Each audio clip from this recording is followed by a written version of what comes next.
Apropos of this group, Marshal Bessier made His Majesty laugh a good deal by reminding him of the very amusing discussion that had taken place between David and Cardinal Caperat. It is known that the great artist had an aversion for draped figures, especially if draped in the modern style. In all his compositions, so pronounced a taste for the antique is observable, that it insinuates itself even into his manner of draping living persons. Now, Cardinal Caperat, one of the assistants of the Pope in the ceremony of the coronation, wore a wig. Having put him in his picture, David thought fit to remove his wig and to represent him with a bald head, which was, for that matter, a perfect likeness. The cardinal, in despair, entreated the artist to give him back his wig. He met with a formal refusal on the part of David. Never, he said to him, will I degrade my brush to the painting of a periwig. His Eminence went in wrath to complain to Monsieur de Talleyrand, who was Minister of Foreign Affairs at the time, alleging, among other reasons, one that appeared unanswerable, namely that as no pope had ever worn a wig, people would not be slow to credit him with aspiring to the papal throne in case of a vacancy, an intention very clearly indicated by the suppression of his peruke in the picture of the coronation. To what His Eminence might, David would never consent to restore him to his precious wig, saying that he ought to think himself lucky that nothing else had been taken off him but that. After hearing the story, the details of which were confirmed to him by the principal actor in the scene, His Majesty also made some observations on the subject to David, using every possible circumspection. They were attentively listened to by this admirable artist who, bowing, promised the emperor to profit by his advice. Their Majesty's visit was a long one. The setting sun at last warned the emperor that it was time to depart. He was conducted by David as far as the door of the studio. There, stopping short, the emperor lifted his hat and by a salute full of grace signified the respect he paid to so distinguished a talent. The Empress increased the lively emotion by which Monsieur David seemed to be affected by a few of those charming words she knew so well how to say and how to place so appropriately.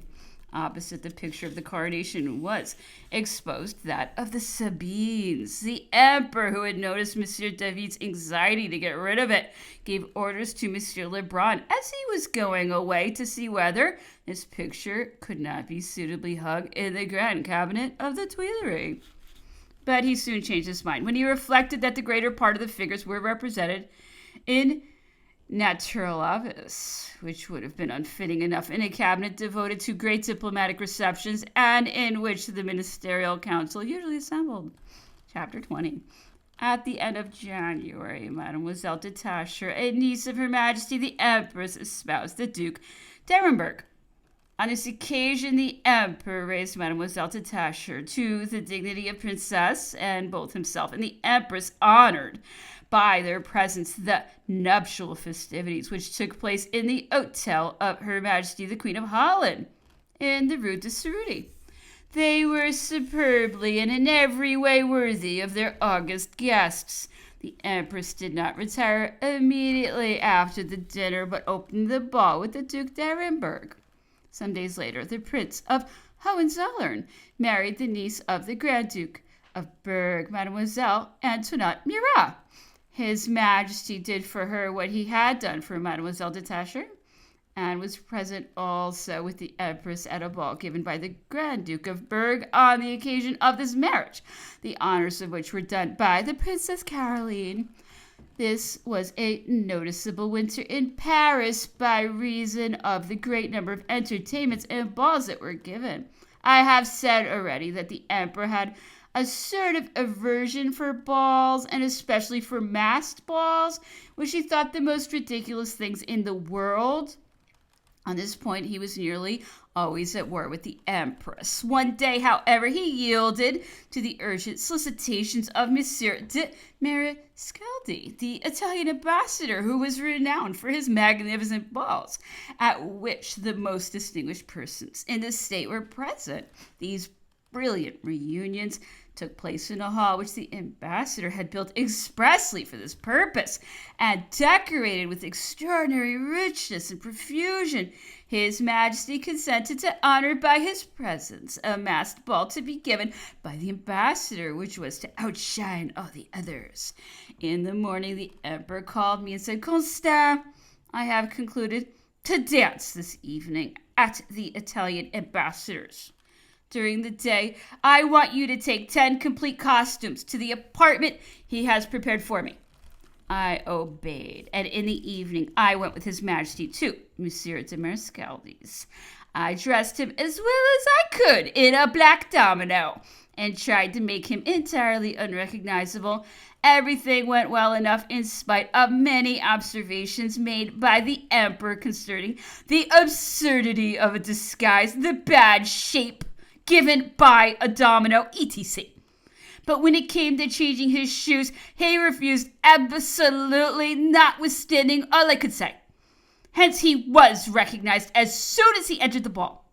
He went straight up to a mask, his hands behind his back as usual. He wanted to get up in intrigue, and at the first question he asked, he was called sire in response. ... Disappointed, he turned brusquely away and came back to me. "You are right, Constant. I have been recognized. Bring me some broadkins in another costume." I shod him with broadkins and disguised him anew, advising him to let his arms hang down if he did not wish to be known at the first glance. His Majesty promised to observe on all points what he called my instructions. But scarcely had he entered in his new costume when he was accosted by a lady who, seeing him with his hands still crossed behind his back, and said to him, "Sire, you are recognized." The emperor dropped his arms at once, but it was too late, and everybody was already keeping at a respectful distance so that he might pass. He returned once more to his apartment and took a third costume, promising me to pay attention to his gestures, his gait, and offering to bet that he would not be recognized. This time, in fact, he went into the hall as if it were a barrack, pushing and jostling all around him, and in spite of that, someone again whispered in his ear, "Your Majesty is recognized." New disappointment, new change of costume, new advice on my part, new promises on his, the same result, until at last His Majesty left the house of the ambassador, convinced that he could not disguise himself, and that the emperor was recognizable under no matter what disguise. The next evening at supper, the Prince de Neuchâtel, the Duc de Treviso, and the Duc de Friaul, and several officers being present, the emperor told the story of his disguises and joked a good deal about his lack of skill. In speaking of the young lady who had recognized him the night before and who, it seems, had greatly perplexed him.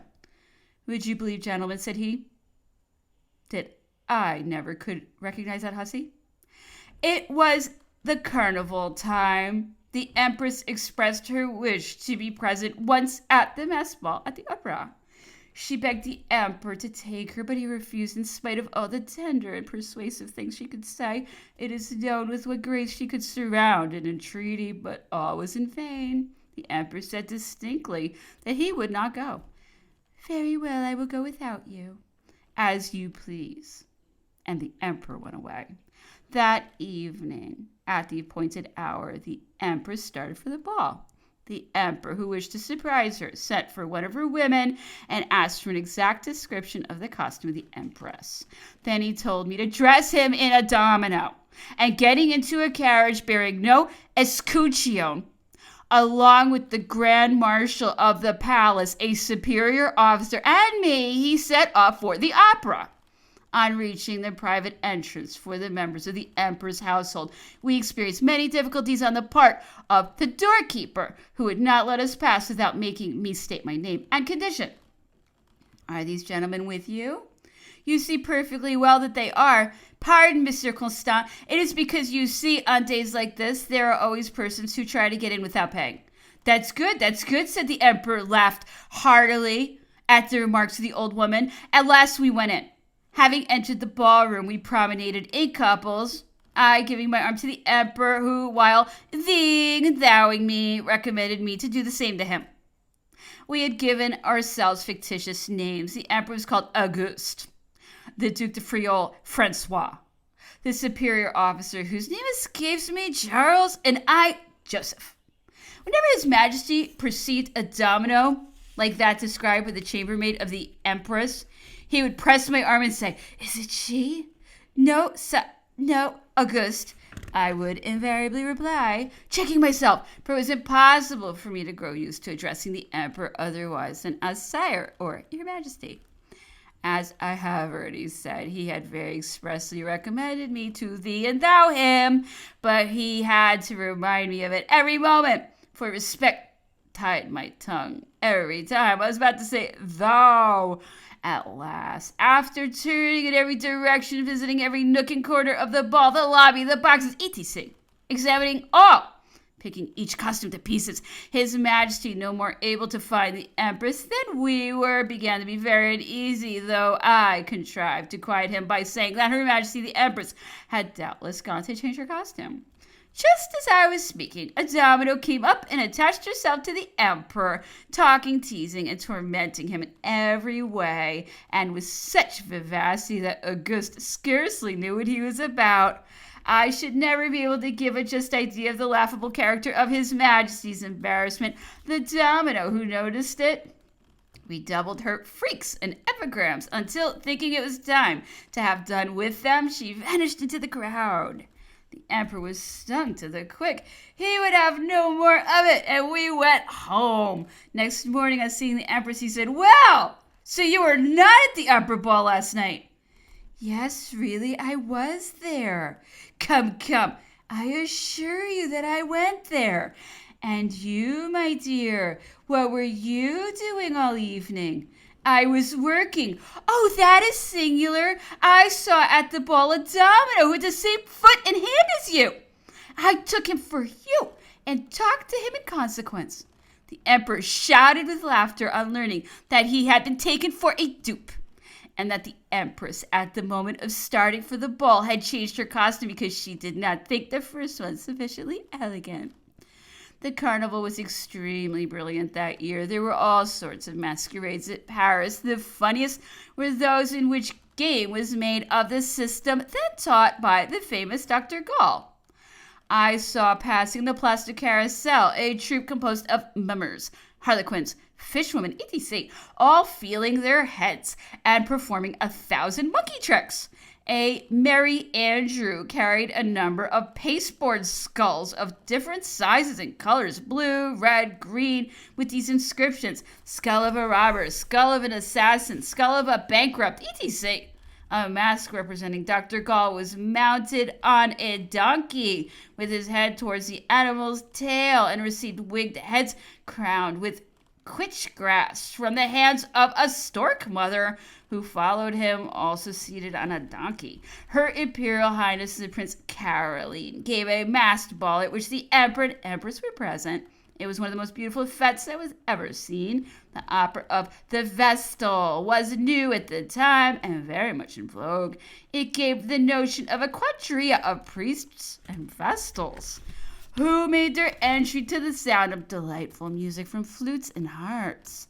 Along with this were enchanters, a Swiss wedding, a Tyrolese betrothal, etc. All of the costumes displayed an astonishing splendor and correctness.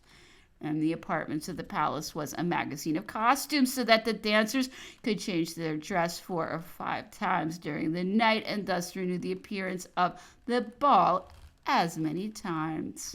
While I was dressing the Emperor for this ball, he said to me, "Constant, you are to come along with me, but in disguise. Take any costume you choose.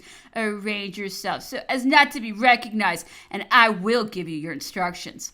I made haste to do what His Majesty desired. I put on a Swiss costume which suited me very well, and thus equipped, I waited for the Emperor's orders. What he wanted was that I should perplex and embarrass several great personages and 2 or 3 ladies whom he described with such care and minute detail that it was impossible to mistake them. He told me some very curious and little-known things concerning them, which were well adapted to cause them the most acute embarrassment. I was going. The Emperor called me back. Above all, Constant, take care not to make a mistake. Don't go and confound Madame de M with her sister. They wear pretty nearly the same costume, but Madame de M is taller than her sister. Look out! Arriving in the midst of the ball, I looked for and easily found the persons designated by His Majesty. The answers made to me amused him very much when I told them to him at his couche. There was a 3rd marriage at court at this period, that of the Prince Neuchâtel and the Princess of Bavaria. It was celebrated in the chapel of the Tuileries by Cardinal Fesch. About this time, a traveler from the Ile of France presented the Empress with a female ape of orange Outang species. Her Majesty gave orders to have the animal placed in the Malmaison menagerie. This ape was extremely gentle and peaceable. Her master had given her an excellent education. It was a sight worth seeing when anyone approached the chair on which she was sitting to watch her take a decent attitude, drawing over her legs and thighs the tail of a long pelisse she wore, and then rise to salute the newcomer, still keeping the pelisse closed in front of her, and in fine doing all that a well-bred young girl would do. She ate with a knife and fork at table in a more cleanly fashion than many children who passed her being well brought up. While she was eating, she loved to cover her face with her napkin and then uncover it, uttering a cry of joy. Turnips were what she liked best. A lady of the palace having shown her some, she began to run, caper, turn somersaults, and in fact, totally forget the lessons of modesty and decency given to her by her professor. The Empress was in fits of laughter at seeing the ape struggling with this lady in such disordered attire. This poor beast had an inflammation of the intestines. According to the instructions of the traveler who had brought her, she was placed in a bed, dressed like a woman in a chemise and a short nightgown. She was careful to draw the covering up to her chin, would have nothing under her head, and kept her arms outside the clothes and her hands hidden in the sleeves of her nightgown. When persons of her acquaintance entered her room, she would incline her head and take their hands, which she pressed affectionately. She drank with avidity the infusions prescribed for her malady because they were sweetened. One day when someone was preparing a potion of manna for her, she thought there was too much delay about it and showed all the signs of the impatience of a child, crying, moving about, throwing off her bedclothes, and finally pulling her doctor by the coat with such obstinacy that he was obliged to give it to her. As soon as she had the delightful cup in her possession, she began to drink very slowly with little sips, showing all the sensuality of a gastronomer who lingers over a glass of very old and well-perfumed wine when she gave back the cup and laid out again. It is impossible to imagine all the gratitude this poor animal testified for the care taken of her. The Empress was very fond of her. Chapter 21. After remaining for about a week at the Chateau of St. Cloud, His Majesty started at 11 o'clock in the morning of April 2nd to proceed to visit the departments of the South. The tour of inspection was to begin at Bordeaux, and it was there that the Emperor agreed to meet the Empress. This publicly announced intention to visit the departments of the South was only a pretext to put suspicious people off the scent, for we all knew that we were going to the frontiers of Spain. The Emperor remained barely 10 days at Bordeaux and set out for Bayonne by himself, leaving the Empress at Bordeaux. He reached Bayonne in the night of April 14th. 15th. Her Majesty, the Empress, rejoined him 2 or 3 days later. Prince of Neuchâtel and the Grand Marshal lodged at the Chateau de Mirac. The rest of their Majesty's suite lodged in Bayonne and the suburbs. The guard camped opposite the chateau in a place called the Parterre. In 3 days, everybody was installed. In the morning of April 15th, the Emperor had scarcely had time to recruit himself after the fatigues of his journey when he received the authorities of Bayonne, who came to compliment him and whom he interrogated, according to his habit, with the greatest particularity. His Majesty afterwards went to visit the port and the fortifications. This occupied him until 5 o'clock in the evening, when he returned to the government palace, which he lived in until the Chateau de Mirac should be ready to receive him. His Majesty had expected to find the Infante Don Carlos, whom his brother Ferdinand, Prince of the Asturias, had sent to Bayonne to present his compliments, awaiting him on his return to the palace. He was told, however, that the Infante was ill and could not go out. The emperor at once ordered one of his own physicians to be sent to him, together with the valet de chambre, to wait upon him, and several other persons. The prince, having come to Bayonne unattended, as if incognito, had no one in his service but some soldiers of the garrison. The emperor likewise ordered that this service should be replaced in a more honorable fashion by the guard of honor of Bayonne. He sent regularly 2 or 3 times a day to inquire after the Infante, who, as everybody was saying at the palace, was only pretending to be ill. On leaving the government palace in order to establish himself at Mirac, the emperor gave all needful orders to have it kept in readiness for the king and queen of Spain, who were expected at Bayonne by the end of the month. His Majesty issued the most express commands that everything should be promptly arranged so as to render the Spanish sovereigns all the honors due to their rank. The emperor had only just entered the chateau when his ears were saluted by the music of a rural band. The Grand Marshal came in to tell His Majesty that a great many of the inhabitants, in the costume of the country, had assembled before the gates. The emperor immediately went to the window. On catching sight of him, 17 persons, 7 men and 10 women, began with inimitable grace a character dance called the Pamperouk. The dancing women played on tambourines, and the men on castanets, while flutes and guitars composed the orchestra. I went out of doors to get a nearer view of the performance. The women wore short petticoats of blue silk and pink stockings, both embroidered in silver. Their heads were dressed with ribbons, and they had large black bracelets which set off the whiteness of their bare arms. The men were in tight white breeches, silk stockings, and big shoulder knots, loose jackets of very fine red woolen cloth, braided with gold, and their hair in nets, like the Spaniards. His Majesty took great pleasure in beholding this dance, which is particular to the country and very ancient. It is an act of homage which established usage has devoted to great personages. The emperor remained at the window until the Pamperouk was terminated, sending afterwards to compliment the dancers on their talent and to thank the inhabitants of Bayonne who had come thither in crowds. A few days later, His Majesty received a letter from His Royal Highness the Prince of the Asturias, in which he announced that he intended shortly to leave Irun, where he was then, in order to have the advantage of making the acquaintance of his brother. This was what Prince Ferdinand styled the emperor, an advantage to which he had long aspired and which he was at last to have if his good brother would kindly permit. This letter was handed to the emperor by an aide-de-camp of the prince who had accompanied him from Madrid and who preceded him at Bayonne by 10 days only. His Majesty could hardly believe what he read and heard. "I have heard him," exclaim, "and so have several other persons." "What? He's coming here? But you are mistaken. He's deceiving us. That is impossible." I can certify that in speaking thus, the emperor was not feigning astonishment. However, it was necessary to get ready for the prince, since he was absolutely coming. The Prince of Neuchâtel, the Duc de Friaul, and a Chamberlain of Honor were designated by the Emperor, and the Guard of Honor received orders to accompany these gentlemen to meet the Spanish prince, but only outside of the city of Bayonne. The rank the Emperor recognized in Ferdinand, not permitting the cortege to go as far as the frontier of the two empires. The prince made his entry to Bayonne at noon, April 20th, a lodging, which would have been insignificant in Paris, but which was handsome for Bayonne, had been prepared for him and his brother, the Infante Don Carlos, who was already installed in it. Prince Ferdinand made a grimace on entering it, but he dared not make any audible complaint, and certainly he would have been very much in the wrong to do so.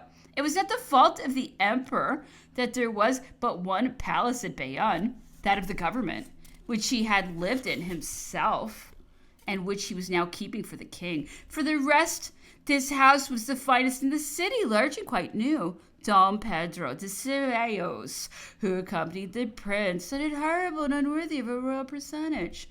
It was the intendant's house. An hour after Ferdinand's arrival, the emperor went to see him and found him at the entrance of the street. He held out his arms at the approach of his majesty, who embraced and went to his apartments with him. They remained together about half an hour.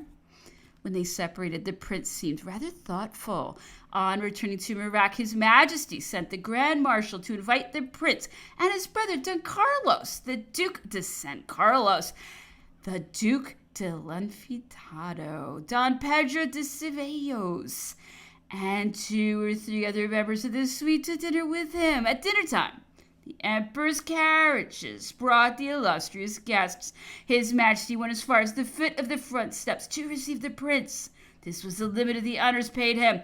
Not once during the dinner did the emperor address Prince Ferdinand, who was king at Madrid, as majesty, nor even as highness. When he went away, he accompanied him no further than the first door of the salon, and afterwards sent him word that he would have no rank but that of Prince of the Asturias until the arrival of his father, King Charles. At the same time, the order was given to have the sentry duty at the house of the princes performed by the Band Guard of Honor and that of the Imperial Guard together, plus a detachment of choice gendarmerie. The Empress arrived from Bordeaux at 7 o'clock in the evening, April 27th. She only passed through Bayonne, where her arrival excited little enthusiasm, possibly because people were dissatisfied that she did not stop longer. His Majesty received her very affectionately, questioning her with much solicitude concerning the fatigues she must have experienced on a road difficult at best and horribly spoiled by rains. In the evening, the city and the chateau were illuminated. 3 days later, April 30, the King and Queen of Spain arrived at Bayonne. It is impossible to give an idea of the respect, the attentions with which they found themselves surrounded by the Emperor. Duke Charles de Plaisance had gone to Irun and the Prince of Neuchâtel to the banks of Bidassoa in order to offer their Catholic majesties the compliments of their powerful friend. The King and Queen seemed to feel these marks of consideration deeply. A detachment of choice troops in superb uniforms awaited them on the frontier and acted as their escort. The garrison of Bayonne had been put under arms. All the vessels in the harbor hung with flags. All the bells were ringing, and the batteries of the citadel fired noisy salutes. Learning the arrival of the King and Queen, the Prince of the Asturias and his brother had left Bayonne and gone to meet their parents at some distance from the city. They encountered 2 or 3 bodyguards coming from Vitoria, who related to them the following incident. When their Spanish majesties entered Vitoria, a detachment of 100 Spanish bodyguards who had accompanied the Prince of the Asturias were in the city and had taken possession of the palace which the King and Queen were to occupy while there. On the arrival of their majesties, they put themselves under arms. As soon as the king perceived them, he said in a severe tone, "You would like to have me beg you to quit my palace. You were faithless to your duties at Aranjuez. I have no need of your services, and I will not have them. Out with you!"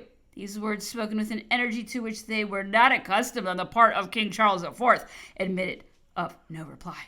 The bodyguards withdrew, and the king asked General Verdier to give him a French guard, saying that he was sorry not to have retained his brave carbineers, whose colonel was with him, as his captain of the guards. This news could hardly have given the Prince of the Asturias a high opinion of the reception he was likely to get from his father. He was, in fact, very badly received, as I am about to show. On alighting from their carriage at the government palace, the King and Queen of Spain found the Grand Marshal, Duke de Friault, who conducted them to their apartments and presented General Count Rai, aide-de-camp of the Emperor, charged with the functions of governor of the palace, Monsieur Daunard, equerry, Monsieur Dumanoir, and Monsieur de Barral, chamberlains charged with the service of honor near their majesties. The grandees of Spain, whom their majesties found at Bayonne, were those who had followed the Prince of the Asturias. The sight of them did not please his majesty, as might have been expected, and when the ceremony of kissing the hand took place, everybody noticed the painful emotion of the unfortunate sovereigns. This ceremony, which consisted in kneeling to kiss the hand of the king and that of the queen, was performed in profound silence. Their majesties spoke to nobody but the Count de Fuentes, who was at Bayonne by chance. The king hastened this ceremony, which fatigued him horribly, and retired the queen into his apartments. The Prince of the Asturias wished to follow them, but his father stopped him at the door of his chamber, and making a gesture as if to push him away, said to him in a trembling voice, "Prince, do you wish to outrage my white hairs again?" These words, they say, were like a thunderbolt to the prince. For a moment he was overcome, and he withdrew without uttering a single word. Far different was the reception given by their majesties to the Prince of the Peace. When he rejoined them at Bayonne, he might have been taken for the nearest and dearest relative of their majesties. All three shed abundant tears on meeting. So at least I was told by one of the attendants, of whom I learned all that I have just related. At 5 o'clock, His Majesty the Emperor came to visit the King and Queen of Spain. In this interview, which was very long, the two sovereigns recounted to His Majesty the outrages to which they had been subjected and the dangers they had incurred during a month. They complained sharply of the ingratitude of many men loaded with their benefits, and especially the bodyguards who had so shamefully betrayed them. "Your Majesty," said the king, "does not know what it is to have to complain of a son. Please heaven, such a grief may never befall you. Mine is the cause of all that we have suffered." The Prince of the Peace had come to Bayonne accompanied by Colonel Martis, aide-de-camp to Prince Murat, and a valet de chambre, the only domestic who had remained faithful to him. I had occasion to chat with this loyal servant. He spoke French very well, having been brought up near Toulouse.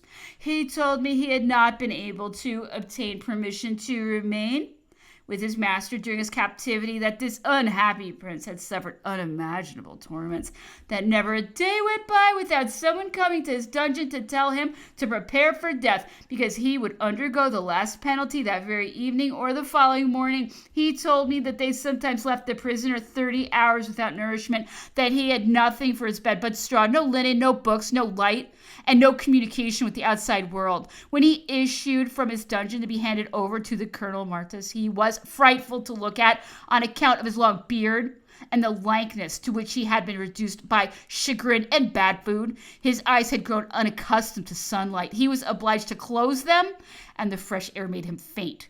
On the road to Bayonne, the prince was handed a letter from the king and queen. The paper was all blotted with tears. After reading it, the prince said to his valet de chambre, "This is the first consolation I have received for a month.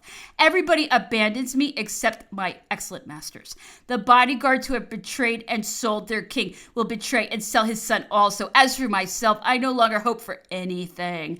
Let me but find an asylum in France for my children and myself." Mr. Martis, having shown him the public papers in which it was said that the prince possessed a fortune of 5 millions, he loudly denied it, saying that it was an atrocious calumny, which he defied his worst enemies to prove.